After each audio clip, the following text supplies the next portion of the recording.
આ પ્રશ્નનું અભરણ ચાલુ રાખશો તો બીજું કશું કરવું છે? કંટાળો નથી આવે ને? મજા આવે. જય સચ્ચિદાનંદ લિખિત ધનજીભાઈ દેવચંદ્ર શાહ. પ્રશ્ન કોણ છે? ધનજીભાઈ આવો. સિમંદર સ્વામી કયા ભગવાન છે? હાલ ક્યાં છે એમ પૂછે છે ભાઈ. સિમંદર સ્વામી કયા ભગવાન છે અને હાલ ક્યાં છે? સિમંદર સ્વામી તીર્થંકર ભગવાન છે અને મહાવિદેહ ક્ષેત્રમાં છે. જે ક્ષેત્ર તમે અહીંથી નામ શબ્દ તરીકે જાણી શકો, બીજી કોઈ કલ્પના આવે એવું નથી. કલ્પનામાં બેસે એવું ક્ષેત્ર જ નથી. એ બ્રહ્માંડમાં, પણ આપણી ભૂગોળમાં નથી. આપણી જે ભૂગોળ છે એમાં નથી. આપણા જે 24 ભગવાન છે એમાંથી નથી. 24 તીર્થંકરો છે એમાંથી નથી. એમાં નથી. આ બહુ જુદા છે. ખબર પડે ને? અને તે લગભગ આપણા 18માં તીર્થંકરના વખતમાં એમનો જન્મ થયો હતો. ત્યાં 18માં તીર્થંકરના વખતમાં એમનો જન્મ થયો હતો. તે આવતા 5મા તીર્થંકર, આવતી 24ના 5મા તીર્થંકર સુધી એ ત્યાં આગળ રહેવાના છે. એટલે કેટલું લાંબુ આયુષ છે. અત્યારે 1.5 લાખ તો વર્ષ થઈ ગયા છે એમને. બીજા 1.5 લાખ તો છે. પછી શું કેવું છે આપનું કહો? બીજો પ્રશ્ન. ભક્તો મહુડી અને શંકરેશ્વરની જાત્રા એ ખૂબ જાય છે. ઘંટાકર્ણ મહાવીર અને શંકરેશ્વર પ્રભુનું બીજા ભગવાનો કરતા વધારે પાવરફુલ હશે એમ કહી શકાય? મહુડી અને શંકરેશ્વર, મહુડીમાં ઘંટાકર્ણ મહાવીર ની સ્થાપના કરેલી છે. એ શાસનદેવ છે. શું છે? શાસનદેવ. એ મહાવીર નો ભગવાન ના, એ શાસનદેવ છે. એ શાસનદેવ તમારી અડચણો દૂર કરે જો તમે એની ભક્તિ કરો તો. ને એ આ પ્રત્યક્ષ છે. આજે એ પ્રત્યક્ષ છે. અહીંયા મહાવીર તો મોક્ષે પહોંચી ગયા. એ તમારું કામ નહીં કર્યા, પણ આ કામ કરશે. એટલે લોકો ત્યાં જાય છે, બાધાઓ રાખે છે, ચાલ જ ગાડું. શંકરેશ્વર પાર્શ્વનાથ ભગવાન નું ત્યાં બીજા દેવ લોકોની કૃપા છે એમના ઉપર, એ ભૂમિકા ઉપર અને એ મૂર્તિ ઉપર. એટલે ત્યાં આગળ જે જીવે જાય છે ને તેનું કામ થાય છે એટલે લોકો બધું જાય.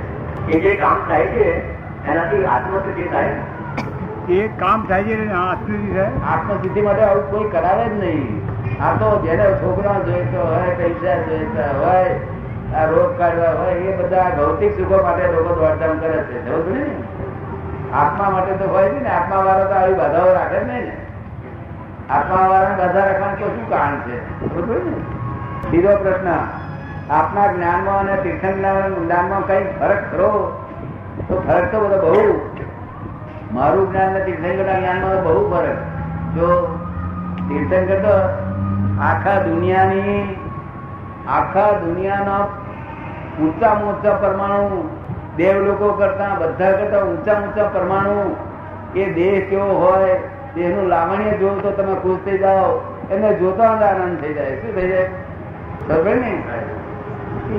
એ તો બહુ ફેર. અમારા તીર્થંકર ઉપર 4 ડિગ્રીનો ફેર છે.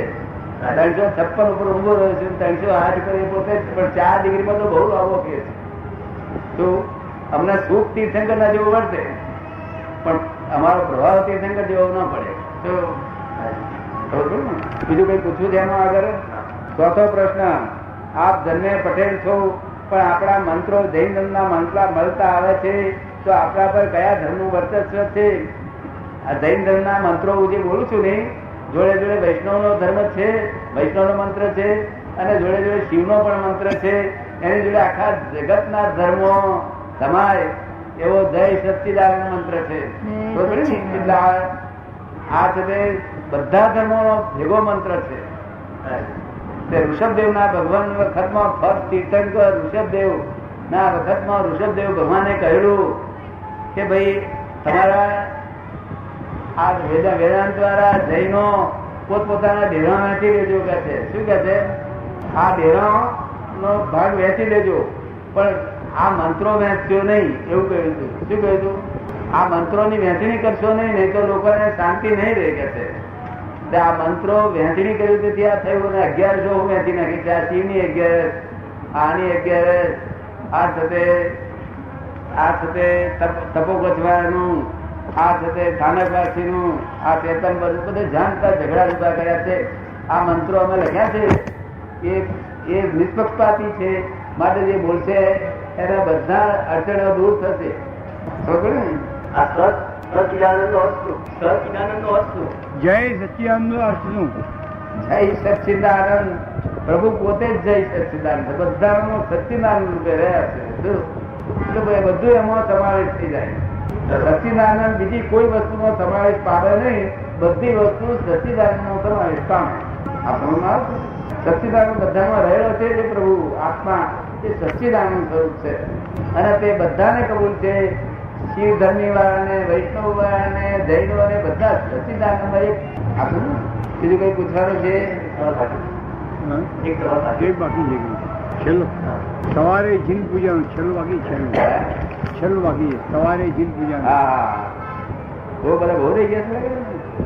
ના એક જ રહ્યો છે. એ એક જ આ એક જ રહ્યું. ના ના પાંચમો રહ્યો છે. ઈષ્ટદેવના જાપ કરવામાં આત્મશુદ્ધિ થાય કે આત્મચિંતન કરવાથી થાય? ઈષ્ટદેવના જાપ કરવાથી આત્મશુદ્ધિ થાય. તો ઈષ્ટદેવના જાપ કરવામાં મન કોન્સન્ટ્રેટ થતું નથી. ઈષ્ટદેવના જાપ કરવામાં મન કોન્સન્ટ્રેશન થતું નથી. તો કેવી રીતે થાય છે? આત્મચિંતન થાય છે. આત્મચિંતનનો પ્રયત્ન નથી કર્યો.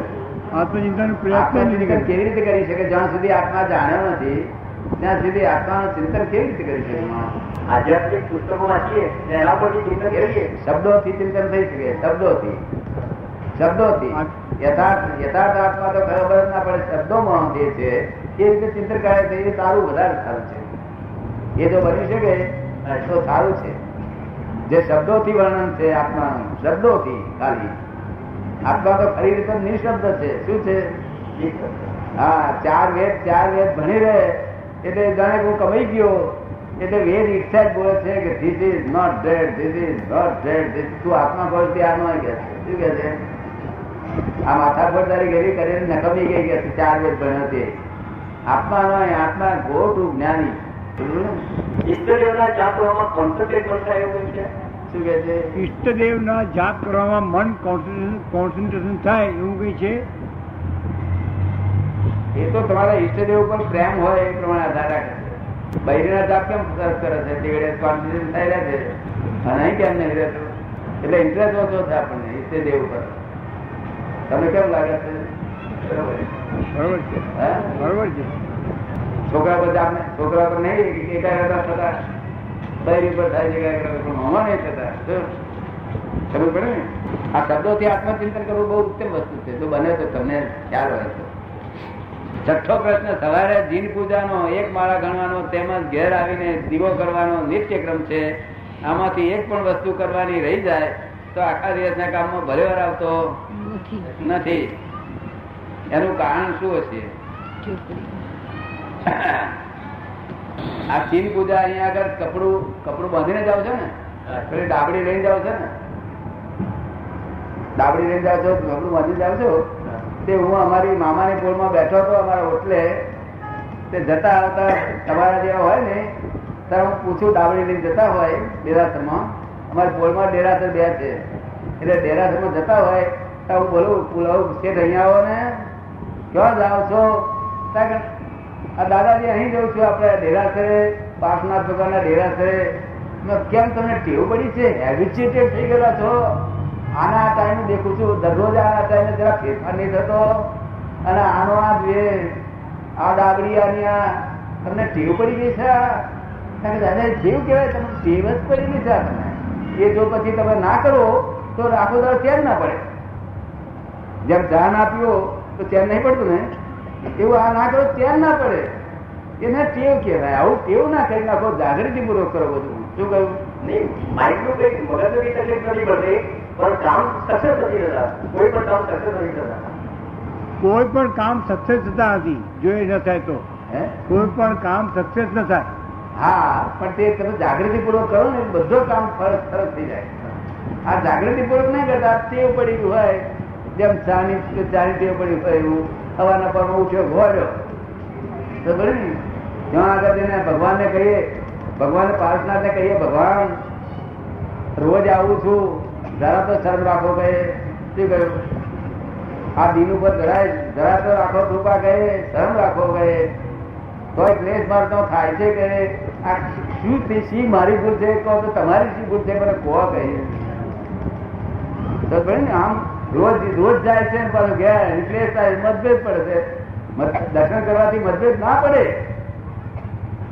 દર્શન કરતા આવડતા જ નથી એ મૂર્તિ છે ભગવાનની મૂર્તિ ભલે મૂર્તિ હોય તમે સ્થાપના છે ભલે સ્થાપના હોય પણ જો સાચા દર્શન કરો તો તમારે બે ક્લેશ તો ન થાય આ તો ક્લેશ થાય છે એ જૈન ધન ને ભગવાન ઓછા લોકો કે તમારા દર્શન કરવા જશો પાછા ક્લેશ થાય છે મેં એક બરો મહાવીર ભગવાનને પૂછ્યું મૂર્તિને પૂછ્યું કે સાહેબ આટલું બધું આ જૈનો દુઃખ છે આટલું રોજ તમારી સેવા કરે છે રોજ એ કરે છે તો શું છે એવું કઈ કારણ તો મને કહે છે મારો ફોટો લે છે બહાર એનો જોડાનો ફોટો જોડે લે છે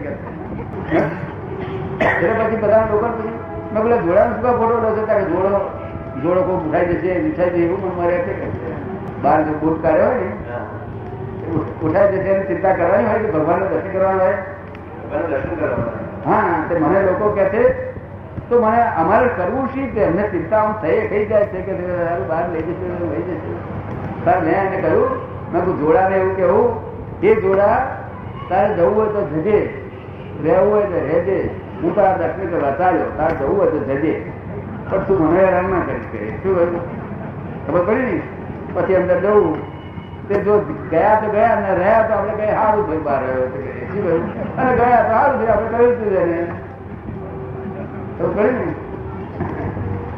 મારા એક ફરો ગયા હતા ને ત્યાર પછી હું આવું કહીને જ જતો હતો અંદર મને કહેવાનું કે જ્ઞાન નતું થયું તે વખતે આ મને જ્ઞાન થઈ ગયું એટલે અમારે તો ભગવાનના દર્શન કરવા તો જવાનું કારણ હું ના જોઉં એટલે લોકો ના જાય લોકો વ્યવહાર બગડે એટલે 12 મહિનામાં એક તો વ્યવહાર બગડે વ્યવહાર બગાડ્યું મારી જવાબદારી શું છે લોકો કે છે આ કશું દર્શન કરવાની જરૂર જ નથી અમારી પાસેથી 5-25,000 તો બિલકુલ જાય જ નહીં એટલે હું જવું એટલે જાય આ વ્યવહાર છે આ નિશ્ચય નથી શું છે વ્યવહાર છે નિશ્ચય નથી એવું ગણે ને જય સચિદાનંદ નમો વિતરાગાય